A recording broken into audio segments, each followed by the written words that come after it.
This video from ITT Flygt is primarily for operators of flight equipment in drilling mud applications. We'd like to show you how to avoid shutdowns by using our products the right way. Handling the equipment wrongly may lead to unnecessary and expensive downtime. Hi, I'm Kim Loughran. In the next few minutes, it'll be my pleasure to give you a few tips on how to use your equipment best. But this video is only a complement to the printed product information, so you should read that too. Basic drilling mud combines water, light base oil, usually diesel, or synthetic fluids like esters or ethers, and bulk additives such as barite and bentonite. High-density barite gives the drilling mud the required density. Bentonite is added in different proportions to produce mud with specific viscosity and gel properties, which provides the rheology, or how liquid reacts to mechanical stress. The power consumption of the mixer increases proportionally to its specific gravity. A mud's specific gravity of 1.5 will increase power uptake by 1.5 times its use in water.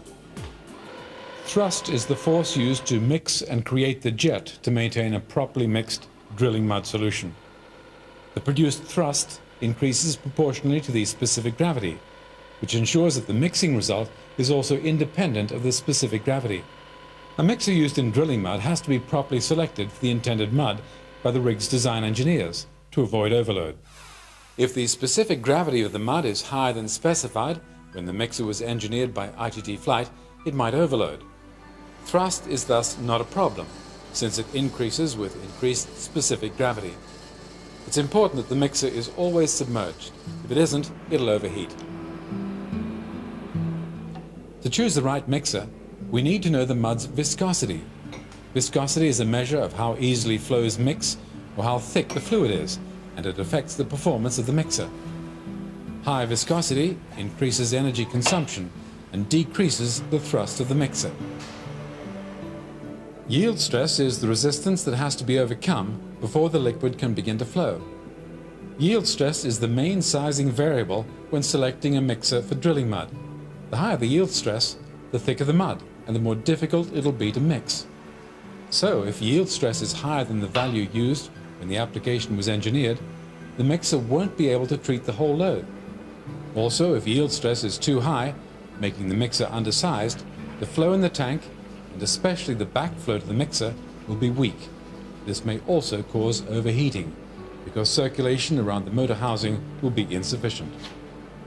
Let's relate these issues to your workplace. There are 5 different locations where drilling mud is processed. The mud plant, the onshore plant where the mud is manufactured. There are preparation tanks and storage tanks with submersible mixers. The supply ships, which deliver everything necessary to keep the rigs going. Drilling mud is one of the cargoes. The submersible mixers are located in the storage tanks.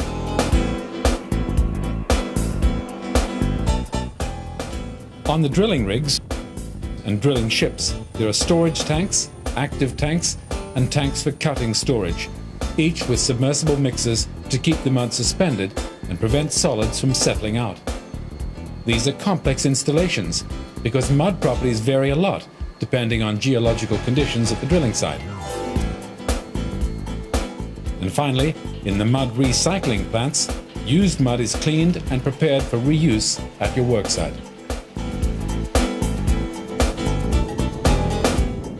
Guide bar is the standard installation for Flygt mixers. This is the normal installation method for rigs. In the examples mentioned, guide bar installation can be used only on rigs. Install the mixer so that it's lowered to a physical stop before the propeller hits the bottom of the tank. On supply boats, it's necessary to use a floor stand where the mixer is firmly fixed to the tank floor. To support your installation, ITT Flygt can provide suitable lifting equipment such as lifting davits, winches, blocks, tackles, and chains. We can cover a wide range of different weights. The mixer can be installed on the guide bar in a horizontal position or with a standard angle of plus or minus 10 degrees or plus or minus 20 degrees. Check that the mixer travels up and down the guide bar easily before lowering the mixer to the required working depth. We recommend different oil quantities in the mixer oil chamber depending on the mixer position. An example, the oil quantity for a 4660 positioned at 0 to plus or minus 20 degrees is 1 litre or 2 pints, and for minus 90 degrees down, increase to 1.5 litres or 3 pints. For more information, please read the Care and Maintenance Manual. The mixer should always be lifted from a point that represents its centre of gravity. A tape on the mixer indicates the position of the lifting handle for different angle positions. When installing the mixers, make sure that the cable cannot be pulled into the propeller. Always use the lifting device to lift the mixer, never the cable. Thermal switches, which control the stator's upper temperature limits, are a standard feature on all mixer stators. Whereas FLS sensors for the detection of liquid in the stator housing and CLS sensors for water and oil detection are optional. Any combination of these sensors supplied with your mixer must be properly connected to a monitoring and control system to avoid damage and to make the warranty for the mixer valid. The explosion-proof mixer is restricted to the use of thermal switches with or without FLS. The CLS is not explosion-proof and can't be used in this area.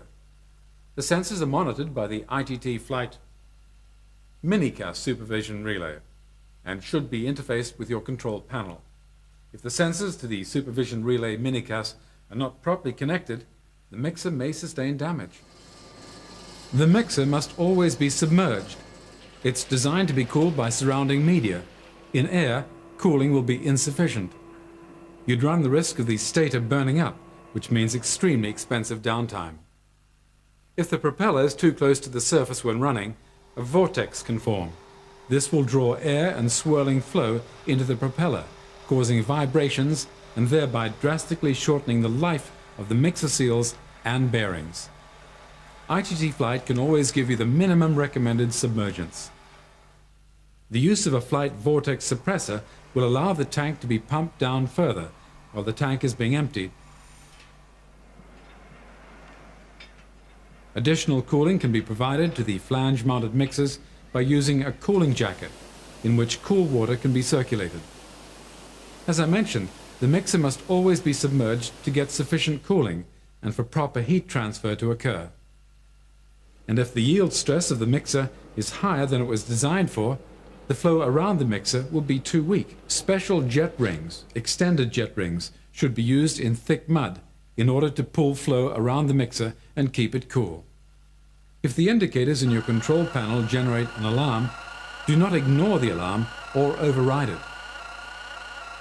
Attend to the problem to avoid unnecessary breakdowns. Before starting work, make sure the mixer is isolated from the power supply and can't be energized. Depending on the viscosity and specific gravity of the mud, the choice is between a 2-bladed or a 3-bladed propeller. Propeller standard material is stainless steel 316L. For recycled mud or abrasive environments, the 3-bladed high chrome propeller is recommended. This propeller can handle higher specific gravities. The recommended cable is a heat and resistant cable, the HCR. This will work in all chemical environments for drilling mud applications and also handle high temperatures. It's also possible to use the Flygt subcap cable in many applications. However, the temperature must be lower than 70 degrees Celsius or 160 Fahrenheit, and the need for chemical resistance must be moderate. For instance, the subcap can't be used in oil-based mud unless it's protected with a certain steel shelting. And in abrasive environments, or when cleaning chemicals are used, cable protection such as the Flygt metal hose or its equivalent is recommended.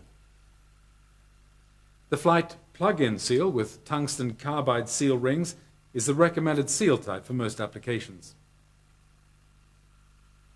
Since flammable vapors or liquids are present in many of the environments where mixers are located, explosion-proof mixers, known as EX-approved mixers, are strongly recommended. The explosion-proof version is designed for use in explosive environments in accordance with factory mutual standards. All interface areas between components are very narrow, so it becomes impossible for sparks to escape to the surrounding medium. EX-approved products are also designed to withstand high inner pressure. A good indication of how well we've done with the EX-approved flight mixers is the American Bureau of Shipping's stamp of approval.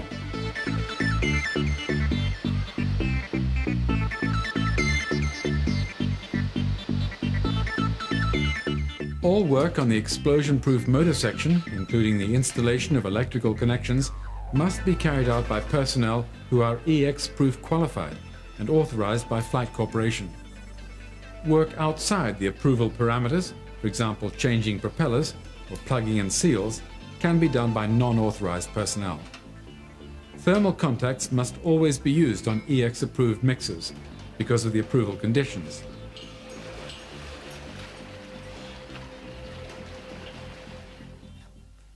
One extra data plate is delivered with each mixer. A good idea is to put this additional data plate by the installation panel so that electrical data for the installed product is easily accessible. Always save the product documentation. It'll contain all the information you'll need. Always keep basic spare parts in stock. Downtime in your operations costs big money, but the more preparation you do, stocking the right spare parts, doing service training, why not stocking a spare mixer, reduces these costs. And since the job you're doing is being done all across the world, we're global too. There are ITT Flygt retailers all over the world, so when your spare parts stock needs replenishing, we're there for you. Please follow these recommendations. They'll ensure trouble-free and economic mixing operations wherever you are, on land or sea. Good mixing from people who care about you.